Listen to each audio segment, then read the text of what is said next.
সবাই বলে মেয়েদের মন নাকি নরম আবেগী হয়, তো কেউ বুঝতে চায় না এর পেছনে কতটা না বলা কষ্ট একটা মেয়ের মধ্যে লুকিয়ে থাকে। একটা মেয়ে চায় একটুখানি ভালোবাসা, সম্মান আর একটুখানি যত্ন। হ্যালো এভরিওয়ান, আসসালামু আলাইকুম। কেমন আছেন সবাই? আই হোপ সবাই অনেক বেশি ভালো আছেন। এই তো প্রতিদিনের মতো আবার একটি নতুন ব্লগ নিয়ে এসেছি আপনাদের মাঝে। আশা করি আজকের ব্লগটা আপনাদের অনেক বেশি ভালো লাগবে। সকালবেলা ঘুম থেকে উঠেই চলে এসেছি কিচেনে। আর আজকে কিন্তু কিচেনে একটা মজার খাবার রান্না করব। সকালের খাবার নাস্তায় আর কি বুয়া ভাত রান্না করব, আর এখানে ধনে পাতার ভর্তা করব, চেপা শুটকি আর কি টেলে নিয়েছি। তো অফ ক্যামেরাতেই কিন্তু পাটায় বেটে আমি 2 রকমের ভর্তা করে নিয়ে এসেছি দেখেন।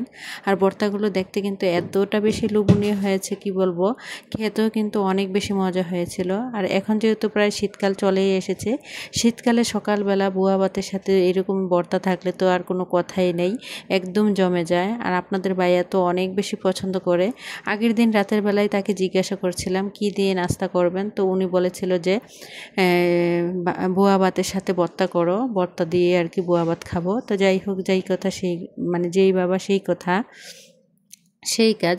সকালবেলা ঘুম থেকে উঠে আর কি অফ ক্যামেরাতে বুয়া ভাত রান্না করে তারপরে দেখা গিয়েছে যে ভর্তা করে দিয়েছিলাম। তো সবাই মিলে আর কি খাবারটা খেয়ে নিয়েছি। এরই মাঝে কিন্তু খাওয়া দাওয়া শেষ করে প্লেট বাটিগুলো ধুয়ে পরিষ্কার করে রেখে এসেছি। তো এখন কিন্তু চলে এসেছি টেবিলের উপরটা একটু গুছিয়ে নেব আর পরিষ্কার পরিপাটি করে নেব। আজকে একটু বাইরে যাব, একটু দরকার আছে ব্যাংকের মধ্যে আর কি। তো বাইরে যেহেতু যাব, তো ভেবেছি আর কি আমার সংসারের জন্য প্রয়োজনীয় একটা জিনিস অনেক দিন ধরে ভাবছি কিনবো, কিন্তু আসলে কিনা হচ্ছে না। তো আজকে যেহেতু যাব, দেখি কিনতে পারি কিনা। তো যাই হোক, সকালে নাস্তা খেয়ে এখানে মানে প্লেট বাটিগুলো ধুয়ে তারপরে চলে এসেছি টেবিলটা আর কি পরিষ্কার করে নিতে। আর দেখলাম যে মানে টিস্যু হোল্ডারে টিস্যুগুলো শেষ হয়ে গিয়েছে। আসলে যাদের বাসায় বাচ্চা আছে তাদের কথা কি বলবো, বাচ্চারা কিন্তু অতিরিক্ত টিস্যু নষ্ট করে। তা আমার ছেলেরা কিন্তু 1-2 দিন না যেতে কিন্তু প্রচুর পরিমাণে টিস্যু আর কি লাগাতে হয়। তো যাই হোক, এদিক দিয়ে কিন্তু আমার ব্যাংকের কাজকর্ম শেষ করে তারপর সোজা চলে এসেছি আমার পছন্দের একটা জিনিস কিনতে এসেছিলাম। তো যাই হোক, এখানে এসে দেখলাম যে ফুলের দোকানে আর কি ফুলগুলো অনেক বেশি সুন্দর লাগছিল। তো আর কি একটু দেখছিলাম। তো আপনাদের ভাইয়াকে জিজ্ঞাসা করছিলাম, উনিও আমার সাথে এসেছিল যে কি নেব। তো ওনার কাছে নাকি একটা ফুলের টব আর কি পছন্দ হয়েছিল। তো তার পছন্দের একটা ফুল নিয়েছি। আর আমার সবচেয়ে বেশি যেইগুলো ভালো লেগেছে, এই যে দেখতে পাচ্ছেন কিউট টিউলিপ ফুলগুলো, এগুলো বেশ কিছুদিন আগে আমি কিন্তু অনলাইন থেকে এনেছিলাম, কিন্তু এখন এখানে এসে দেখি যে যেই ভাইয়ার দোকানে এসেছি উনিও এখন নাকি ইদানিং এগুলো বিক্রি করছে। তো পর্দা দোকানেও আসলাম, দেখলাম নিউ কোনো কালেকশানে পর্দা এসেছে কিনা, কিন্তু না, দেখলাম যে আগের পুরনো সেই একই মানে পর্দার সিস্টেম আর কি। তো যাই হোক, এক নজরে একটু মানে দেখে নিলাম, আপনাদেরকেও দেখিয়ে দিলাম। তারপর সোজা চলে এসেছি বাসায়। তো আমি কি নিয়ে এসেছি তাই আর কি আজকে আপনাদের মাঝে শেয়ার করব। তো ভিডিওর টাইটেল এবং থাম্বনেল দেখে হয়তো বুঝতে পেরেছেন, আসলে মধ্যবিত্ত সংসারে স্বামীর অল্প ইনকামে নিজের একটা স্বপ্ন পূরণ করতে বছরের পর বছর লেগে যায়। আসলে আমরা যেহেতু মধ্যবিত্ত, চাইলেই কিন্তু আসলে নিজের সাধ্য অনুযায়ী চাইলেই কিন্তু অনেক কিছু কেনাকাটা করতে পারি না। কারণ আমার হাজব্যান্ড, আমাকে বুঝতে হয় যে আমার হাজব্যান্ডের ইনকাম খুবই কম। যে কোনো জিনিস কেনার আগে একবারের মানে বদলে 10 বার কিন্তু আমার ভাবতে হয়। আসলে আমার হাজব্যান্ডের যেহেতু ইনকাম কম, আমি যেহেতু মধ্যবিত্ত, আমাকে হিসেব করে চলে তারপরেই কিন্তু আমার শখের মানে শখ বা ছোট ইচ্ছেগুলো আসলে পূরণ করতে হয়। আমার অনেক দিনের ইচ্ছে ছিল, এই যে দেখতে পাচ্ছেন মানে যে ঘাসের যে পাপোশটা বলে আর কি, কি বলে আসলে এটা জানি না, সবুজ টাইপের। তো এটা কেনার অনেক দিন ধরে ইচ্ছে ছিল, যাব করে আর যাওয়াও হচ্ছিল না আর কেনাও হচ্ছিল না। আর ভেবেছিলাম যে আসলে মানে কত টাকা হয় কি আসে বিষয়। তো যাই হোক, আজকে যেহেতু ব্যাংকে গিয়েছিলাম তো আপনাদের ভাইয়াকে সাথে নিয়ে, তার জন্য ভাবলাম যে আমার এই ছোট্ট ইচ্ছেটা পূরণ করি। আসলে আমরা যেহেতু মধ্যবিত্ত, চাইলেই কিন্তু সবসময় চাওয়া মাত্রই নিজেদের শখ আহ্লাদগুলো পূরণ করতে পারি না। এগুলো পূরণ করতে হলে কিন্তু আমাকে বছরের পর বছর কিন্তু আসলে অপেক্ষা করতে হয়। আমরা যারা মধ্যবিত্ত ফ্যামিলিতে বাস করি, তা আসলে তারা কিন্তু আসলে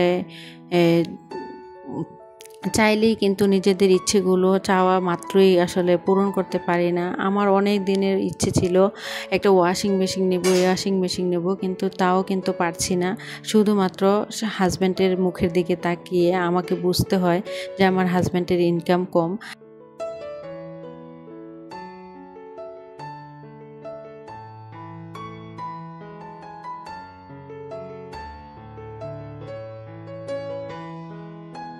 এর চেয়েও বড় কথা হচ্ছে আমি মধ্যবিত্ত। আসলে মধ্যবিত্তদের একটা ছোট্ট ইচ্ছে পূরণ করতে হলে অবশ্যই তাকে একটু একটু করে ধৈর্য ধরে কষ্ট করে সময় নিয়ে একটু একটু করে টাকা জমিয়েই কিন্তু সেই টাকাগুলো দিয়েই কিন্তু সে তার ইচ্ছেগুলো পূরণ করতে হয়।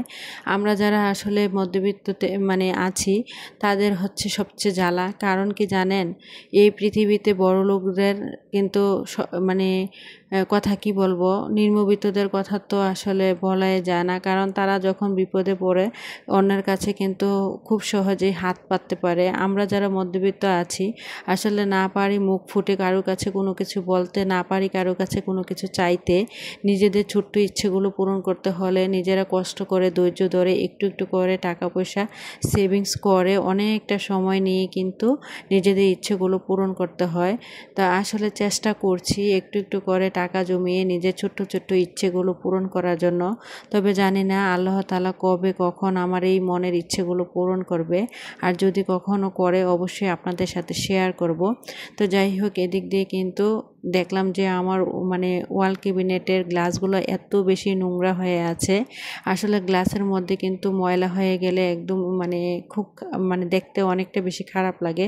তো যার কারণে এই যে কাছের সিরামিক্সের জিনিসগুলো দেখছেন এগুলো নামিয়ে ক্লিনজারের সাহায্যে টিস্যুর সাহায্যে গ্লাসগুলো খুব সুন্দর করে আর কি পরিষ্কার করে নিয়েছি। আর আমার স্ট্যান্ডটা যেহেতু অনেকটাই ছোট, এত উপরে কিন্তু আসলে দেখা যায় না। আর ছোট্ট স্ট্যান্ড হলে কিন্তু আসলে জেনে মানে যেখানে ইচ্ছে সেখানেই কিন্তু আসলে ব্যবহার করা যায়। আমার স্ট্যান্ডটা কিন্তু অনেকটাই বড়, কিন্তু এতটাও উপরে উঠবে না যতটা বড়। তো যাই হোক, পরে এজন্য আর কি নিজের হাতেই মোবাইল রেখে আর কি সবগুলো কাজ করতে হচ্ছে। আর আমার বাসায় এমন কেউ নেই যে আমাকে মোবাইলটা ধরে একটু ভিডিওটা করে দেবে। আমার যা কিছু আছে যাই করি না কেন আমারগুলো আমি নিজেই করতে হয়। তবে ইচ্ছে আছে ছোট্ট একটা স্ট্যান্ড নেয়ার মানে নিব করে আসলে নেওয়া হচ্ছে না। আসলে মধ্যবিত্তদের এই ছোট্ট ছোট্ট স্বপ্নগুলো পূরণ করতে হলে আসলে যে কত বেশি কষ্ট, কত বেশি ধৈর্য আর কত যে সময় নিয়ে মানে থাকতে হয় কি বলবো। তা আসলে আমাদের কপালটাই মনে হয় এরকম। তো যাই হোক, এদিক দিয়ে আর কি সবগুলো গ্লাস পরিষ্কার করে আবার সিরামিক্সের জিনিসগুলো জায়গায় রেখে দিয়েছি। তো এখন আর কি চলে যাব এই যে মানে যে টেবিলের চাদরটা গুছিয়ে নিয়েছিলাম এটা আর কি রেখে দেব। তারপরে সোজা চলে যাব দুপুরের বাজারের পর্বে। তো আমি যেহেতু বাইরে গিয়েছিলাম তো কিছু বাজার করে নিয়ে এসেছি। বাজার বলতে এখানে একটা লাউ নিয়ে এসেছি, কিছু আর কি সবজি নিয়ে এসেছি। সবজি বলতে কলমি শাক, কাঁচামরিচ, ধনেপাতা, করলা আর আপনাদের ভাইয়ার পছন্দের খাবার আর কি করলা। তো আমার বাসায় কেউ কিন্তু করলাটা খায় না, শুধু আপনার ভাইয়া খায়। আর এখানে কিন্তু চেপা শুটকিও নিয়ে এসেছি। তো আপনাদের ভাইয়ার জন্য মাত্র একটাই করলা নিয়ে এসেছি, এটার দাম 20 টাকা নিয়েছিল। তো আসলে আমার বাচ্চারা বা আমি আসলে করলাটা অত বেশি পছন্দ করি না আর কি। আর এখানে কলমি শাকও নিয়ে এসেছিলাম। তো এখানে এই যে সামান্য কিছু বাজার করে নিয়ে এসেছি। আসলে আমরা কি বলবো, আমরা যারা মধ্যবিত্ত আছি সংসারের প্রতিটা খরচ করতে হলেও কিন্তু একটা টাকা খরচ করতে হলেও কিন্তু হিসেব করে কিন্তু খরচ করতে হয় নিজেদের। কারণ নিজেদের ছোট্ট ছোট্ট ইচ্ছেগুলো পূরণ করতে হলে অবশ্যই নিজেকেই কিন্তু করতে হবে।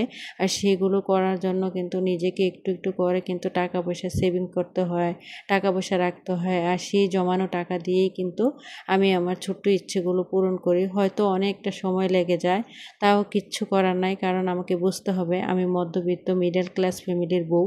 তো যাই হোক, এদিক দিয়ে কিন্তু আপনাদের সাথে কথা বলতে বলতে বাজারগুলো গুছিয়ে নিয়েছিলাম। তো আপনাদের ভাইয়া বলছিল যে লাউ দিয়ে টাকি মাছ দিয়ে খাবে, তো হাফ কেজি আর কি এখানে টাকি মাছও নিয়ে এসেছিলাম। তো টাকি মাছগুলো কিন্তু অফ ক্যামেরাতে আমি কেটে কুটে ধুয়ে পরিষ্কার করে নিয়েছি, লাউ কেটে নিয়েছি, কলমি শাক কেটে ধুয়ে পরিষ্কার করে নিয়েছি। এখন সোজা চলে যাবো আর কি দুপুরে রান্না বান্না করার জন্য। আসলে আমরা মধ্যবিত্তরা চাইলেই কিন্তু একসাথেই সব কিছু করতে পারি না। নিজেদেরকে একটু কষ্ট করে ধৈর্য ধরে সময় নিয়ে একটু একটু করে টাকা পয়সা জমিয়ে তারপরেই কিন্তু নিজেদের ছোট্ট ইচ্ছেগুলো পূরণ করতে হয়। আসলে মধ্যবিত্তদের কথা কি বলবো, নিম্নবিত্ত হলেও আমার মনে হয় এই পৃথিবীতে মনে হয় ভালো থাকা যায়। কারণ নিজেদের কিন্তু যতই সমস্যা হোক না কেন অন্যদের কাছে হাত পাতা যায়। তবে মধ্যবিত্তরা কিন্তু মুখ ফুটে কারো কাছে কোনো কিছু বলতে পারে না, কারো কাছে কোনো কিছু আসলে শেয়ারও করতে পারে না, হাত পেতে কোনো কিছু নিতেও পারে না, কারণ তাদের লোক লজ্জার ভয় থাকে।